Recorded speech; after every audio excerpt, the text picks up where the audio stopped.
વિદ્યાર્થી મિત્રો, અમારી યુટ્યુબ ચેનલ ટીચિંગ મેં સેલજીમાં આપનું હાર્દિક સ્વાગત છે. મિત્રો, આજે આપણે ધોરણ 5માં જે નવોદયની પરીક્ષા લેવામાં આવે છે તે પરીક્ષામાં કેવા પ્રશ્નો પૂછાય છે તે પેપરનું સોલ્યુશન કરીશું. જો મિત્રો તમે પૂરેપૂરો વિડીયો જોશો તો તમને ખ્યાલ આવશે કે પેપરમાં કેટલા વિભાગ હોય છે અને કયા વિભાગમાં કેવા પ્રશ્નો પૂછાય છે. આ પ્રમાણે જો તમે તૈયારી કરશો તો તમારી જે નવોદયની પરીક્ષા આવે છે તેમાં પણ તમને ખૂબ જ મદદરૂપ થશે. જો મિત્રો તમે ચેનલમાં નવા હો, હજુ સુધી ચેનલને સબસ્ક્રાઇબ ના કરી હોય તો ચેનલને સબસ્ક્રાઇબ કરવા વિનંતી, જેથી તમને જે નવી નવી અપડેટો આવે છે તે અપડેટો મળતી રહે. મિત્રો, હવે વધુ સમય નહીં લેતા આપણે સોલ્યુશન કરીશું. અહીં જે પેપર આવે છે તે 3 વિભાગમાં આવે છે. તેમાં વિભાગ 1 માનસિક યોગ્યતા કસોટી, તેમાં 40 પ્રશ્નો પૂછાય છે અને 50 ગુણ આપવામાં આવે છે. બીજો વિભાગ છે અંકગણિત, વિભાગ 2 તેમાં 20 પ્રશ્નો પૂછાય છે અને 25 ગુણ આપવામાં આવે છે. ત્રીજો વિભાગ ભાષા કસોટી, 20 પ્રશ્નો પૂછાય છે અને 25 ગુણ આપવામાં આવે છે. આમ નવોદયનું પેપર એ 80 પ્રશ્નો હોય છે, તેના માટે 100 ગુણ આપવામાં આવે છે.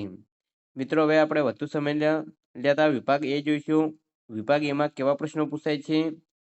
અહીં વિભાગ 1 માનસિક યોગ્યતા કસોટી, તેમાં આકૃતિના અલગ અલગ 10 ભાગ પૂછાય છે. 10 ભાગમાં પ્રશ્નો પૂછાય છે.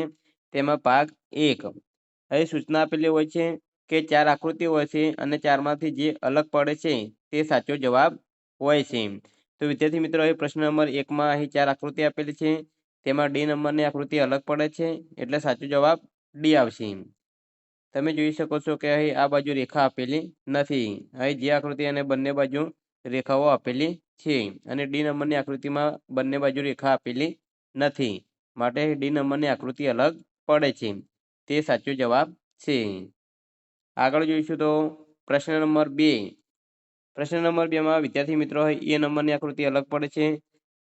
વિદ્યાર્થી મિત્રો, અહીં 2 ઊભી રેખાઓ આપેલી છે તથા કાળા કલરનો અહીં ટપકો આપેલો છે. તેવું અહીં બી, સી અને ડીમાં આપેલું નથી, માટે બી નંબરની આકૃતિ અલગ પડે છે. ત્રીજા નંબરના પ્રશ્નમાં જોઈશું તો અહીં ડી નંબરની આકૃતિ અલગ પડશે. તમને ખ્યાલ આવી જ ગયો છે. આ રાઉન્ડ આપેલો છે અને બીજા લંબચોરસ આપેલા છે. ચોથા નંબરમાં જોઈશું તો વિદ્યાર્થી મિત્રો સી નંબરની આકૃતિ અલગ પડે છે, કારણ કે આ જે આપેલું છે તે તીર આપેલું નથી. બાકીની 3 આકૃતિ છે તેમાં તીર આપેલું છે. આ રીતે વિદ્યાર્થી મિત્રો ભાગ 1માં 4 પ્રશ્નો પૂછાય છે. તેમાંથી જે અલગ પડતી આકૃતિ હોય તે સાચો જવાબ છે. નેક્સ્ટ આપણે ભાગ 2 જોઈશું. તો ભાગ 2માં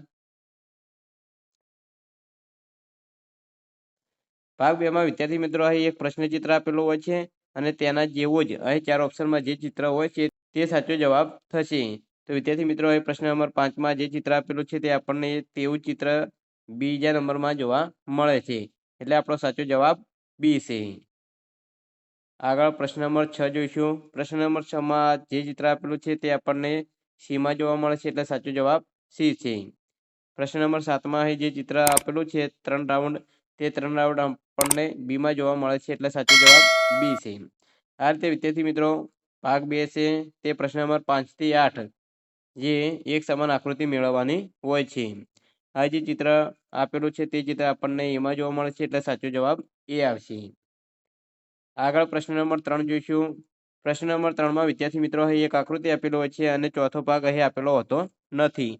તે 4 ઓપ્શનમાં આપેલો હોય છે. તો 4 ઓપ્શનમાંથી કયો ભાગ આવશે તે આપણે મેળવવાનો છે અને તે આપણો સાચો જવાબ થશે. તો વિદ્યાર્થી મિત્રો, અહીં જે આકૃતિ આપેલી છે તેમાંથી અહીં જે ભાગ નથી તે આપણને એમાં આપેલો છે. આ ભાગ આપણે અહીં એવું જોઈન્ટ કરીશું તો આખું ચિત્ર બની જશે, એટલે સાચો જવાબ એ આવશે. આગળ જોઈશું તો પ્રશ્ન નંબર 10. પ્રશ્ન નંબર 10માં અહીં આ ભાગ આપેલો નથી. તે સાચો જવાબ આપણને સીમાં આપેલો છે, એટલે કે સી સાચો જવાબ થશે. નેક્સ્ટ પ્રશ્ન નંબર 11 જોઈશું. તો 11માં અહીં ભાગ આપેલો નથી, તે આપણને અહીં બીમાં આપેલો છે, એટલે સાચો જવાબ બી થશે. આગળ પ્રશ્ન નંબર 12. પ્રશ્ન નંબર 12માં આ જે ભાગ આપેલો છે તે બીમાં આપેલો છે, એટલે સાચો જવાબ બી થશે. વિદ્યાર્થી મિત્રો, જો તમને વિડીયો સારો લાગ્યો હોય તો વિડીયોને લાઇક કરી દેજો. નેક્સ્ટ ભાગ નંબર 4 જોઈશું. તો વિદ્યાર્થી મિત્રો અહીં પેટર્ન પૂરી કરવાની છે. તો પહેલા નંબરની જે આકૃતિ છે હવે બીજા નંબરની આકૃતિ આ રીતે બને છે, ત્રીજા નંબરની આકૃતિ બને છે, તો ચોથા નંબરની આકૃતિ કેવી બનશે તે આગળ શ્રેણી પૂરી કરવાની છે, એટલે કે પેટર્ન પૂરી કરવાની છે. તો વિદ્યાર્થી મિત્રો તમને પહેલા ચિત્ર પરથી બીજા ચિત્રમાં જોવા મળ્યું કે એક ટપ્પો અહીં વધે છે, ત્રીજા ચિત્રમાં અહીં એક રાઉન્ડ વધે છે, તો ચોથા ચિત્રમાં તમને ખબર પડી જોઈશે કે અહીં એક કાળો ટપકો વચ્ચે. તો આ પ્રમાણે જે આકૃતિ આપેલી છે તે આપણને સીમાં જોવા મળે છે, એટલે સાચો જવાબ સી છે. આ રીતે ભાગ 4માં પેટર્ન પૂરી કરવાની છે, શ્રેણી પૂરી કરવાની છે. અહીં એક તીર આપેલું છે, 2 તીર સામસામે વિરુદ્ધની દિશામાં થયા, 3 તીર થયા, તો અહીં 4 તીર થવા જોઈએ. એક આ બાજુ હોય તો એક આ બાજુ, એક આ બાજુ તો એક આ બાજુ, એ રીતના તીર થવા જોઈએ. તો તેવા તીર આપણને ડીમાં આપેલા છે, એટલે સાચો જવાબ ડી થશે. પ્રશ્ન નંબર 15, તો સાચો જવાબ આવશે ડી.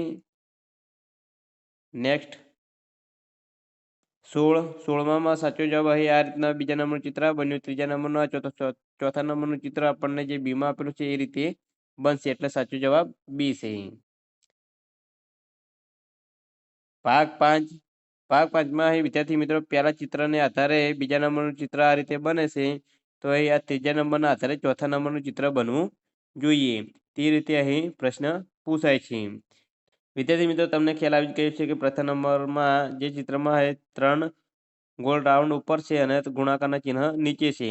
હવે આને આપણે ઘડિયાળના કાંટાની વિરુદ્ધ દિશામાં ફેરવીશું તો આ 3 રાઉન્ડ આ બાજુ આવી જાય છે અને 3 જે ગુણાકાર છે તે આ બાજુ આવી જાય છે.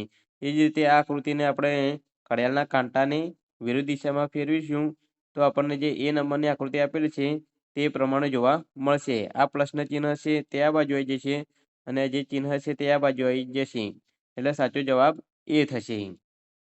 આ રીતે ભાગ 5માં પ્રશ્નો પૂછાય છે. પ્રશ્ન નંબર 18 જોઈશું. પ્રથમ આકૃતિને લીધે બીજા નંબરની આકૃતિ આ રીતે બની છે, તો ત્રીજા નંબરની આકૃતિને આધારે ચોથા નંબરની આકૃતિ અહીં જે સીમાં આપેલી છે તે રીતે બનશે, એટલે સાચો જવાબ સી આવશે. પ્રશ્ન નંબર 19માં સાચો જવાબ સી આવશે. વિદ્યાર્થી મિત્રો હવે તમને ખ્યાલ આવી જ ગયો છે. આ રીતે આકૃતિના કુલ 40 પ્રશ્નો પૂછાય છે અને તેના માટે 50 ગુણ આપવામાં આવે છે, એટલે કે 50% પેપર તો આકૃતિમાંથી જ પૂછાય છે. હવે પ્રથમ નંબરની આકૃતિને આધારે બીજા નંબરની આકૃતિ આ રીતે બની છે, તો ત્રીજા નંબરની આકૃતિને આધારે ચોથા નંબરની આકૃતિ અહીં સીમાં આપેલું છે તે બનશે, એટલે સાચો જવાબ સી છે. આગળ આપણે ભાગ 6 જોઈશું. ભાગ 6માં વિદ્યાર્થી મિત્રો અહીં એક ચિત્ર આપેલું છે અને તેનો અડધો ભાગ જે ઉપરનો છે તે અહીં 4 ઓપ્શનમાં આપેલો છે. તો 4 ઓપ્શનમાંથી કયો ભાગ ત્યાં મૂકીશું તો આખું ચિત્ર બનશે. તો વિદ્યાર્થી મિત્રો આમાં તમારે ખાલી જે ચોરસ આકૃતિ પૂર્ણ કરવાની છે અને જે બાઉન્ડ્રી આપેલી છે તે પેન્સિલની મદદથી તમે ખૂંટી દેશો તો તમને અહીં જે આકૃતિ જોવા મળશે તેવી આકૃતિ 4 ઓપ્શનમાં આપેલી હશે. તો આ આકૃતિ આપણને ડીમાં જોવા મળે છે, એટલે સાચો જવાબ ડી છે. મિત્રો તમે પેન્સિલ અને ફૂટપટ્ટીનો ઉપયોગ કરશો તો તમને આ પ્રમાણે આકૃતિ જોવા મળશે. આ રીતે વિદ્યાર્થી મિત્રો ભાગ 6માં પ્રશ્ન પૂછાય છે. પ્રશ્ન નંબર 22 જોઈશું. તો પ્રશ્ન નંબર 22માં વિદ્યાર્થી મિત્રો અહીં આકૃતિ પૂરી કરીશું આ રીતે, તો આપણને ચોરસ ભાગ જોવા મળશે જે બીમાં આપેલો છે. પ્રશ્ન નંબર 23માં અહીં આકૃતિ પૂરી કરીશું અને બોર્ડર દોરીશું આખી, તો આપણને એ પ્રમાણે આકૃતિ જોવા મળશે. નેક્સ્ટ પ્રશ્ન નંબર 24માં અહીં રાઉન્ડ પૂરી કરીશું અને આ બધું ખૂંટીશું તો આપણને જે બીમાં આકૃતિ આપેલી છે તે જોવા મળશે, એટલે સાચો જવાબ બી છે. ભાગ 7માં વિદ્યાર્થી મિત્રો અહીં એક અરીસો આપેલો છે, એટલે કે દર્પણ, અને જે ચિત્ર આપેલું છે તેને આપણે દર્પણમાં જોવાનું છે. તો દર્પણમાં કેવું દેખાશે તે આપણને 4 ઓપ્શનમાં આપેલું છે, તે આપણો સાચો જવાબ હશે. તો વિદ્યાર્થી મિત્રો જ્યારે પણ આપણે કોઈ પણ ચિત્રને દર્પણમાં જોઈએ તો ડાબી અને જમણી બાજુમાં ફેરફાર થાય છે, ઉપર કે નીચે કોઈ ફેરફાર થતો નથી. તો વિદ્યાર્થી મિત્રો આ જમણી બાજુ છે તે પ્રથમ ડાબી બાજુ આવશે અને જે ડાબી બાજુ ભાગ છે તે પાછળ જમણી બાજુ તરફ જશે. તો એ રીતની આકૃતિ આપણને બીમાં જોવા મળે છે, એટલે કે આ ભાગ જે ડાબી બાજુ આપેલો છે તે જમણી બાજુ ગયો છે અને જે આ જમણી બાજુ ભાગ છે તે આપણને અહીં ડાબી બાજુ જોવા મળે છે, એટલે કે દર્પણમાં આ રીતે જોવા મળશે, એટલે સાચો જવાબ આવશે બી. આગળ આપણે પ્રશ્ન નંબર 26 જોઈશું. તો પ્રશ્ન નંબર 26માં અહીં જે આ તીર છે તે આપણને આ રીતે જોવા મળશે આ જે ગોળ રાઉન્ડ છે આ બાજુ જોવા મળશે અને જે 7 છે તે દર્પણમાં આ રીતે જોવા મળશે એટલે સાચો જવાબ બી છે. હવે વિદ્યાર્થી મિત્રો જે 7 છે એ આખા ઊંધા થઈ જાય છે તો દર્પણમાં જોઈએ તો ઊંધી આકૃતિ થતી નથી. ઉપર નીચે કોઈ ફેરફાર થતો નથી એટલે આ સીતો આવે જ ના. એવા અમુક ઓપ્શન છે જે આપણે ડિલીટ કરી દેવાના. પછી જે કન્ફ્યુઝ લાગતા હોય બે એમાં ખાસ આપણે જોવાનું રહેશે. 27 નંબરના પ્રશ્નમાં જોઈશું તો અહીં એ, બી અને પી આપેલા છે તેને આપણે દર્પણમાં જોઈશું તો સૌપ્રથમ પહેલા આપણને પી અક્ષર જોવા મળશે, પછી બી અને છેલ્લે એ જોવા મળશે. તો અહીં સાચો જવાબ આવશે બી. આ પ્રમાણે જે બીમાં આપેલા છે તે સાચો જવાબ મળશે. દર્પણમાં એ રીતે આપણને જોવા મળશે. આગળ આપણે પ્રશ્ન નંબર 28 જોઈશું તો જે આ આકૃતિ આપેલી છે તેને દર્પણમાં જોઈશું તો જે સીમાં આકૃતિ આપેલી છે તે પ્રમાણે જોવા મળશે એટલે સાચો જવાબ સી છે. ભાગ 8 તો વિદ્યાર્થી મિત્રો અહીં ભાગ 8માં એક કાગળનો ટુકડો આપેલો છે જે વાળેલો છે તો તેને આપણે ખોલીશું તો આ રીતે ખોલવાનું છે. અડધો કાગળ ખુલશે, અડધો કાગળ ખુલે એટલે એને આખો ખોલીશું એટલે આખો એક આપણને ચોરસ જોવા મળશે. તો આ ભાગ જે વાળેલો છે તેને ખોલીશું તો આપણને કેવા આકૃતિ જોવા મળશે તે 4 ઓપ્શનમાં આપેલી છે. તો અહીં સાચો જવાબ સી આવશે. સીમાં જે આકૃતિ આપેલી છે એ પ્રમાણે આપણે આખો કાગળ ખોલીશું તો આ રીતે થશે અને આ રીતે આકૃતિ જોવા મળશે. તેવી જ રીતે અહીં પ્રશ્ન નંબર 30. પ્રશ્ન નંબર 30માં વિદ્યાર્થી મિત્રો અહીં આ રીતનું આપેલું છે તેને ખોલીશું તો આ કાગળને ખોલવાનું છે. પછી તેને પણ આ રીતે ખોલવાનું છે અને અડધું ખુલે એટલે આ રીતે આખો ચોરસ કાગળ ખોલવાનો છે. તો કેવી આકૃતિ જોવા મળશે તો જે સીમાં આપેલી છે તે પ્રમાણે જોવા મળશે. પ્રશ્ન નંબર 31. પ્રશ્ન નંબર 31માં સાચો જવાબ આવશે સી. નેક્સ્ટ પ્રશ્ન નંબર 32. પ્રશ્ન નંબર 32માં સાચો જવાબ આપણને અહીં એ આપેલો છે તે જોવા મળશે.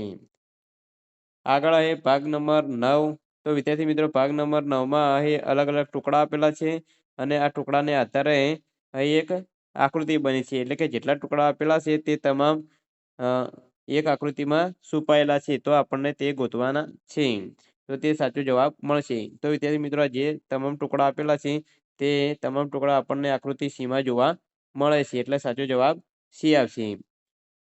તમને ખ્યાલ ના આવતો હોય તો વિદ્યાર્થી મિત્રો જે પણ ટુકડા હોય તેના ક્રમ નામ આપી દો 1, 2, 3, 4, 5, 6, 7 એ રીતે અને અહીં આકૃતિમાં આ પ્રમાણે 1 નંબરનો ટુકડો કઈ આકૃતિમાં છે તે જોવાનું છે. એ રીતે તમને આ જવાબ મળી જશે. આગળ આપણે જોઈશું તો વિદ્યાર્થી મિત્રો 34માં નંબરના પ્રશ્નમાં આપણને 3 ટુકડા જોવા મળે છે 1, 2 અને 3. તો આ 3 ટુકડા આપણને બીમાં જોવા મળે છે એટલે સાચો જવાબ બી આવશે. અહીં 1, 2 અને 3 જે 3 ટુકડા છે તે 3 આ રીતે છુપાયેલા છે.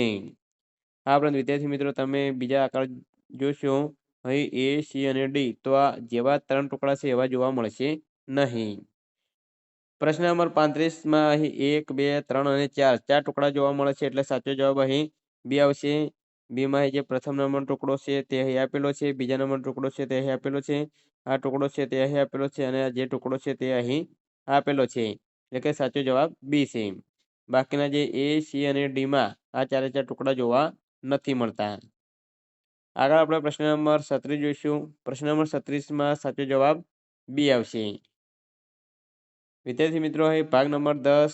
ભાગ નંબર 10માં અહીં જે આકૃતિ આપેલી છે આવી આકૃતિ 4 જે ઓપ્શન આપેલા છે એમાં છુપાયેલી છે જે આપણે મેળવવાની છે. તો વિદ્યાર્થી મિત્રો અહીં 37માં જે આકૃતિ આપેલી છે તે આપણને અહીં એ નંબરની આકૃતિમાં જોવા મળે છે. આ રીતે તમે જોઈશો તો જોવા મળશે એટલે સાચો જવાબ એ છે. બાકીના જે બી, સી અને ડી આપેલા છે તેમાં આ રીતની આકૃતિ જોવા મળતી નથી. આગળ આપણે પ્રશ્ન નંબર 38 જોઈશું તો પ્રશ્ન નંબર 38માં જે આકૃતિ આપેલી છે તે આપણને અહીં ડીમાં જોવા મળે છે એટલે સાચો જવાબ ડી થશે. પ્રશ્ન નંબર 39માં અહીં જે પ્રમાણે આકૃતિ જોવા મળે છે તે આપણને અહીં એમાં જોવા મળે છે એટલે સાચો જવાબ એ આવશે. આગળ અહીં પ્રશ્ન નંબર 40. પ્રશ્ન નંબર 40માં અહીં જે એલ આકારની આકૃતિ છે તે આપણને અહીં બીમાં જોવા મળે છે. બાકીના જે એ, સી અને ડી આપેલા છે તેમાં જોવા મળતી નથી એટલે સાચો જવાબ બી આવશે. તો વિદ્યાર્થી મિત્રો આ રીતે વિભાગ 1 માનસિક યોગ્યતા કસોટી તેમાં 40 પ્રશ્નો 10 ભાગમાં પૂછાય છે તે તમે જોઈ લીધા. આ રીતે તમારી જે પરીક્ષા છે નવોદયની તેમાં પૂછાશે. હવે બીજો ભાગ છે તે અંકગણિત એટલે કે ગણિતના તેમાં દાખલા પૂછાય છે. જેમાં આ રીતના તમને 20 દાખલા આપવામાં આવશે અને તેના માટે 25 ગુણ આપવામાં આવે છે. તો વિદ્યાર્થી મિત્રો તમે જોઈ લો આ રીતના નવોદયની પરીક્ષામાં અંકગણિતના દાખલા પૂછાતા હોય છે. આ રીતે તમે તૈયાર કરી દીધું છે એટલે તમને ખ્યાલ આવી ગયો છે કે કેવા દાખલા પૂછાય છે.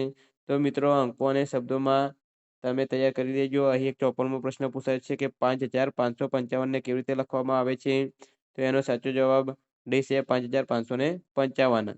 આ રીતે તમને અંકોમાં અને શબ્દોમાં લખતે આવડવું હોવું જોઈએ. નેક્સ્ટ આપણે ભાગ 3 જોઈશું. તો વિભાગ 3માં ભાષા કસોટીના પ્રશ્નો પૂછાય છે. તેમાં 20 પ્રશ્નો અને તેના માટે 25 ગુણ આપવામાં આવે છે. તો વિદ્યાર્થી મિત્રો અહીં ભાષા કસોટીમાં 4 ફકરા પૂછાય છે અને એક ફકરા ઉપરથી 5 પ્રશ્નો એવા 4 ફકરાના 4 પંચા 20 પ્રશ્નો પૂછાય છે. તો તમને કોઈ પણ ફકરો પૂછાઈ શકે. અહીં જે પેપર છે તેમાં આ રીતની અહીં એક ફકરો પૂછાયો છે અને તેના આધારે ફકરામાંથી અહીં પ્રશ્નોના જવાબ પૂછાયા છે. હવે વિદ્યાર્થી મિત્રો તમને એક ફકરો પૂછાયો છે અને તેના આધારે ફકરામાંથી 5 પ્રશ્નો પૂછાયા છે. તો આ રીતે તમને 4 ફકરા પૂછાય છે અને તેના માટે તમને 25 ગુણ આપવામાં આવે છે. તો વિદ્યાર્થી મિત્રો અહીં નવોદયનું પેપર કેવું હોય છે તે તમે સંપૂર્ણ જોઈ લીધું. આ પ્રમાણે જો તમે તૈયારી કરશો તો તમારું જે નવોદયનું પેપર આવે છે તેમાં પણ તમારા સારા માર્ક્સ આવી શકે છે. જો મિત્રો વિડીયો સારો લાગ્યો હોય તો લાઈક કરો, શેર કરો અને સબસ્ક્રાઈબ કરો. Thank you.